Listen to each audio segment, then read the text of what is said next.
Bismillahirrohmanirrohim. Assalamualaikum warahmatullahi wabarakatuh. Alhamdulillahirabbil alamin. Wabihi nasta'inu ala umuri dunya waddin. Wassalatu wassalamu ala asrofil anbiya'i wal mursalin wa ala alihi wa ashabihi ajmain. Amma ba'du. Pertama-tama, marilah kita panjatkan puji dan syukur kehadirat Allah Subhanahu wa taala, karena atas limpahannya kita diberikan segala nikmat. Nikmat iman, nikmat Islam, dan nikmat sehat. Tak lupa, sholawat serta salam semoga tetap tercurah limpah kepada junjungan kita Nabi Muhammad SAW, kepada para keluarganya, kepada para sahabatnya, dan kita selaku umatnya hingga akhir zaman. Amin ya Allah ya Rabbal alamin. Pada kesempatan kali ini, marilah kita merenung terkait kualitas ibadah puasa kita. Puasa Ramadan adalah ibadah istimewa yang akan dinilai langsung oleh Allah Subhanahu wa taala.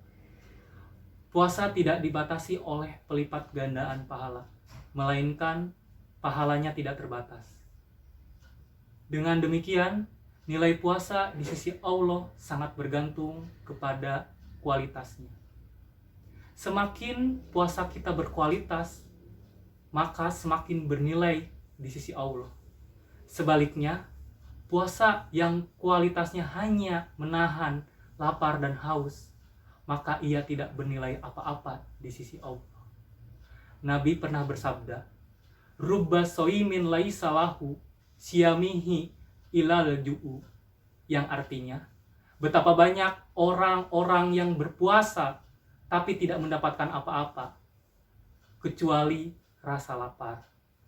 Hadis riwayat Nasai dan Ibnu Majah. Nah, tentu yang akan menjadi pertanyaan selanjutnya adalah bagaimana cara kita meningkatkan ibadah puasa kita supaya berkualitas. Tentunya ada beberapa faktor yang bisa kita lakukan agar dapat meningkatkan ibadah puasa kita supaya berkualitas. Yang pertama adalah ikhlas. Tentu agar puasa kita dapat berkualitas, kita harus ikhlas dalam berpuasa atas dasar diri sendiri. Yang kedua, meninggalkan hal-hal yang dapat membatalkan puasa. Contohnya, makan dan minum dengan disengaja. Tentu hal tersebut dapat membatalkan puasa dan membuat puasa kita tidak berkualitas. Pengecualian ketika lupa dalam melakukan makan atau minum yang tidak disengaja, maka puasa kita dianggap tidak batal. Lalu, muntah dengan disengaja. Tentu segala sesuatu yang dikeluarkan dari dalam tubuh kita yang disengaja akan membuat puasa kita batal. Maka hindarilah hal tersebut. Lalu, meniatkan berbuka. Karena niat merupakan rukun puasa, apabila kita sudah berniat berbuka puasa sebelum pada waktunya, maka batallah puasa kita. Selanjutnya, yang ketiga adalah meninggalkan hal-hal yang membuat puasa kita sia-sia. Tentu hal ini terkait dengan menjaga emosi, kontrol diri, dan kesabaran. Pada hari-hari biasa, tentu kita akan mengalami yang namanya aktivitas. Melainkan di bulan puasa pun sama. Tentu dalam ibadah berpuasa ini, kita harus bisa meredam emosi kita, mengontrol diri kita, dan kita harus banyak bersabar dalam menghadapi setiap aktivitas yang kita lakukan. Yang keempat adalah meninggalkan hal-hal yang tidak bermanfaat. Ini kadang terlupakan oleh kita ketika kita melaksanakan ibadah berpuasa, di mana kita menghabiskan waktu kita seharian untuk menonton TV, bermain HP, bahkan bermain game. Hal-hal tersebut tentu akan merugikan terkait dengan ibadah berpuasa kita, karena yang seharusnya ibadah berpuasa itu ditingkatkan dengan banyak beribadah. Selanjutnya, yang kelima adalah mempuasakan seluruh organ tubuh seperti pikiran dan hati. Yang pertama, mempuasakan mata. Tentu ketika berpuasa kita harus menjaga pandangan kita. Yang kedua adalah mempuasakan lidah.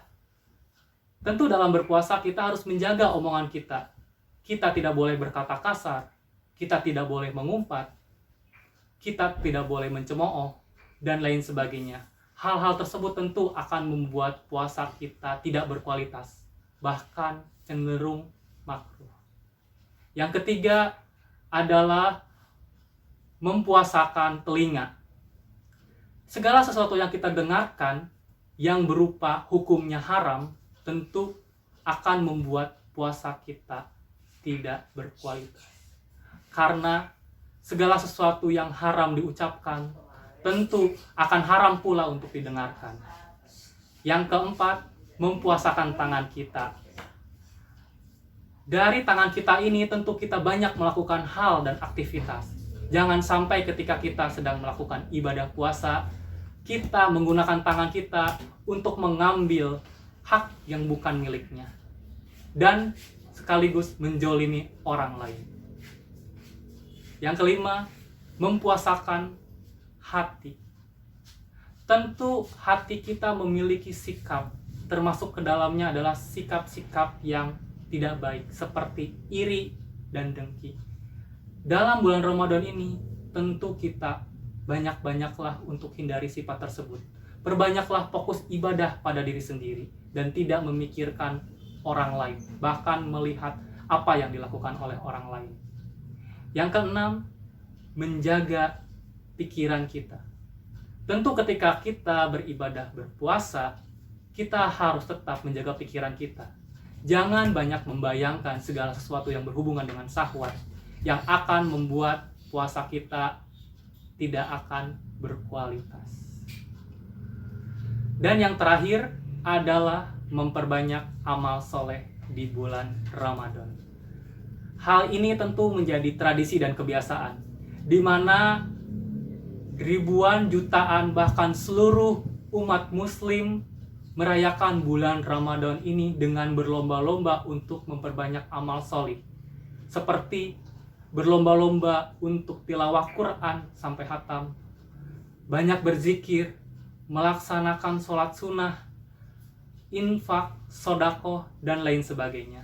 Tentu dengan hal-hal tersebut dapat memperbanyak pahala yang kita dapatkan di bulan Ramadan yang hanya kita rasakan dalam 1 tahun hanya sekali.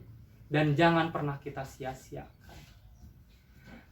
Dari beberapa faktor tersebut, kita sudah menyadari bahwa pentinglah untuk menghindari hal-hal tersebut. Hal-hal tadi semoga menjadi pedoman kita agar membuat ibadah puasa kita berkualitas.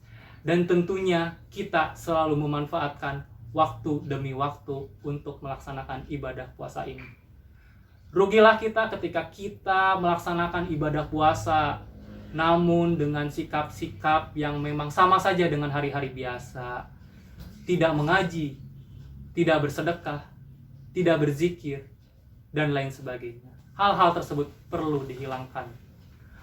Maka demi membuat puasa kita berkualitas, tentu diperhatikan hal-hal yang tadi sudah kita pelajari. Akhirul kalam, terima kasih banyak atas tausiah ini. Semoga yang singkat ini akan menjadi barokah bagi kita semua, keberkahan bagi kita semua, dan segala amal ibadah yang kita lakukan pada bulan Ramadan ini diterima oleh Allah Subhanahu wa taala. Amin ya Allah, amin ya rabbal alamin. Akhirul kalam, wabillahi taufiq wal hidayah. Wassalamualaikum warahmatullahi wabarakatuh.